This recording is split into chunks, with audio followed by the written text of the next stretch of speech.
میرے نبی نے اس رات کی فضیلت بتائی، عمل کوئی نہیں بتایا۔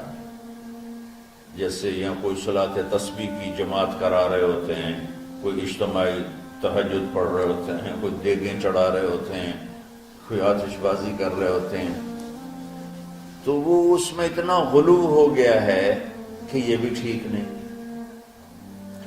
اور کچھ علماء نے اس کے رد میں اس کا اتنا انکار کیا ہے کہ اس رات کی کوئی فضیلت ہے ہی نہیں، یہ بھی ٹھیک نہیں۔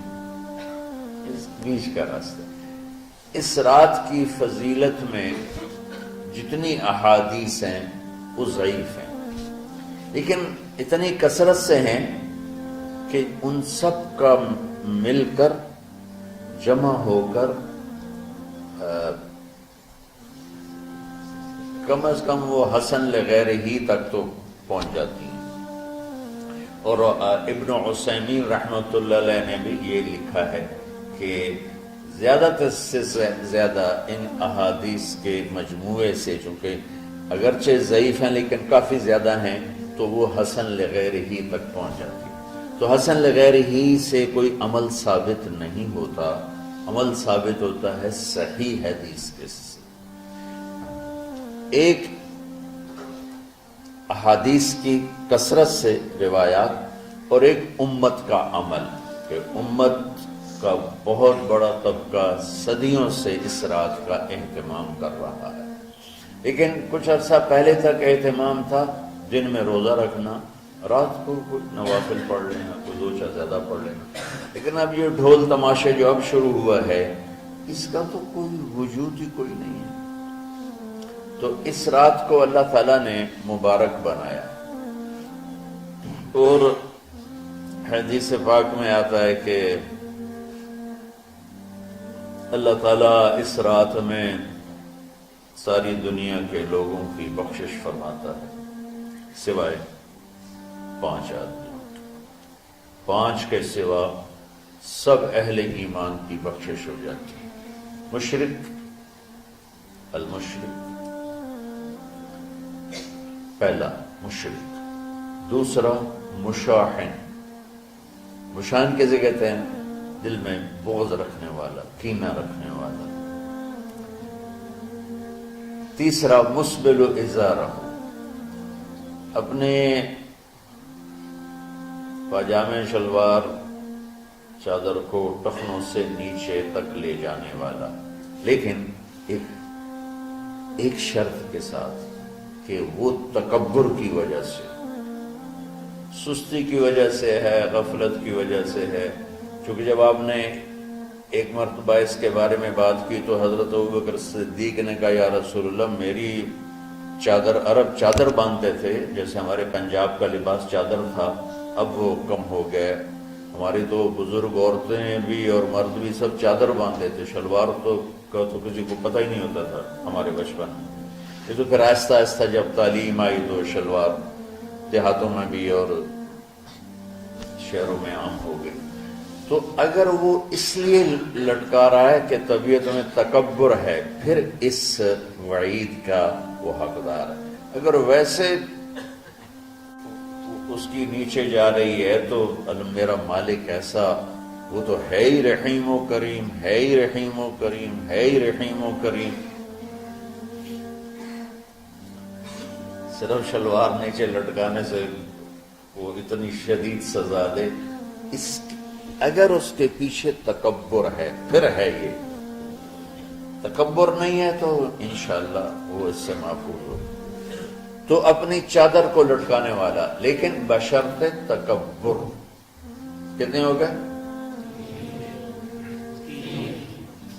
عاق لوالدیہ، ماں باپ کا نافرمان، نافرمان ایسا کہ دکھ دینے والا۔ چھوٹی موٹی اونچ نیچ تو ہر بچے سے ہو جاتی ہے، جن نے والدین کو ٹکڑے ٹکڑے کر دیا اور ان کو دکھ دے دے دے دے کے ان کا سینہ چیر دیا ہو، چونکہ آپ کہتے ہیں پرزے پرزے کرنا کسی چیز کو، تو اپنے دکھ دے کر اپنی بدتمیزی کے ساتھ اس نے ماں باپ کا دل زخمی کر دیا ہو، ایک یہ نہیں معاف ہوتا۔ 5واں مدمن خمر، مسلسل شراب پینے والا، مستقل جو شراب کا عادی ہو، ان 5 کو مؤخر کر دیا جاتا ہے۔ معافی نہیں ہونے کا مطلب یہ نہیں کہ اللہ تعالیٰ کبھی معاف نہیں کرے گا۔ معافی نہ ہونے کا مطلب یہ کہ یہ 5 ایسے گناہ ہیں کہ اس کی وجہ سے بخشش رک جاتی ہے۔ اگر وہ شرک سے نکل آئے، وہ کینہ سے نکل آئے، وہ تکبر سے نکل آئے، وہ والدین کی نافرمانی سے نکل آئے، شراب چھوڑ دے، تو ان کی بھی بخشش ہو جائے۔ جب کوئی توبہ کرے گا فوراً بخشش ہو جائے گی۔ نہ 15 شعبان کی ضرورت ہے، نہ لیلۃ القدر کی ضرورت ہے، نہ بیت اللہ جانے کے ساتھ توبہ کی شرط ہے۔ جہاں بھی وہ بیٹھ کے توبہ کرے گا، جس لمحے میں کرے گا، اسی وقت اس کی توبہ قبول ہوگی اور اللہ اس کے پچھلے سارے گناہوں کو معاف فرما دے گا۔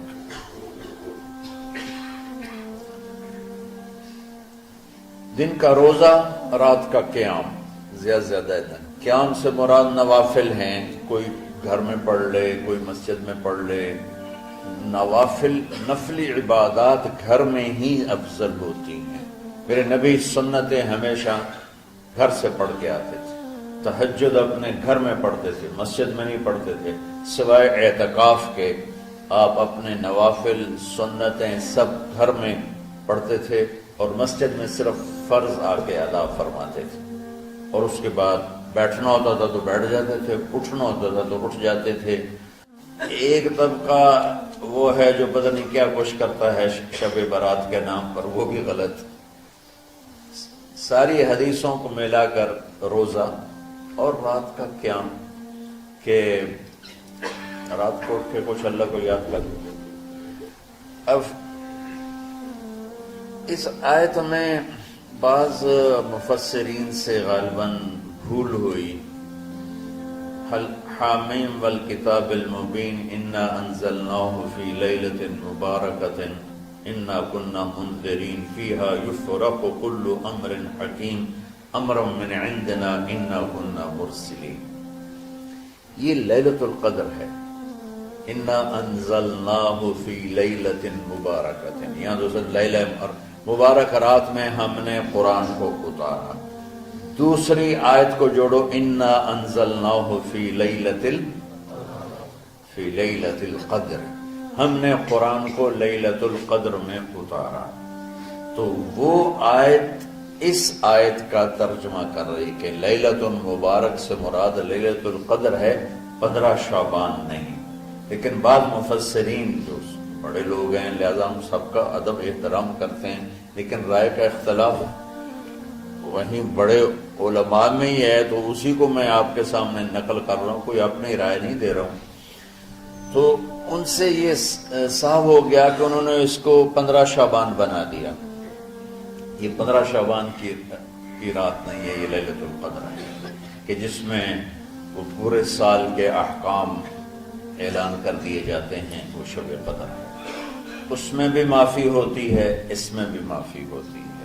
لیکن شب قدر تو قرآن سے، صحیح احادیث سے ثابت ہے، اور شعبان کی رات ضعیف حدیثوں سے ثابت ہے، لیکن کثرت حسن لغیری ہی اور امت کا عمل اس میں بہت بڑی گنجائش پیدا کرتا ہے۔ تو جو بچہ روزہ رکھنا چاہے ضرور رکھے، جو رات کو اٹھنا چاہے ضرور اٹھے، لیکن وہ اتنا نہ اٹھے کہ صبح سبق میں سویا پڑا ہو۔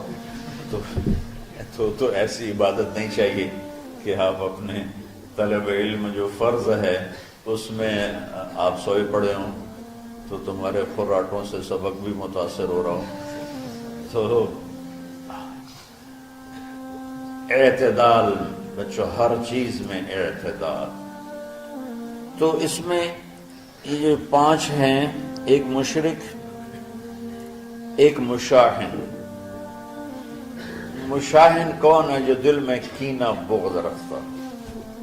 اب میں کہاں سے آنسو لاؤں اس بات پر رونے کے لیے کہ ایک تو دنیا داروں کا بغض کینہ ہے آپس کی لڑائیوں سے، لیکن یہ جو دیندار ایک دوسرے سے بغض، اس قدر بغض رکھتے ہیں کہ کافر بنائے بیٹھے ہیں، ایک دوسرے کو سلام کا جواب نہیں دیتے، جنازے میں نہیں شریک ہوتے۔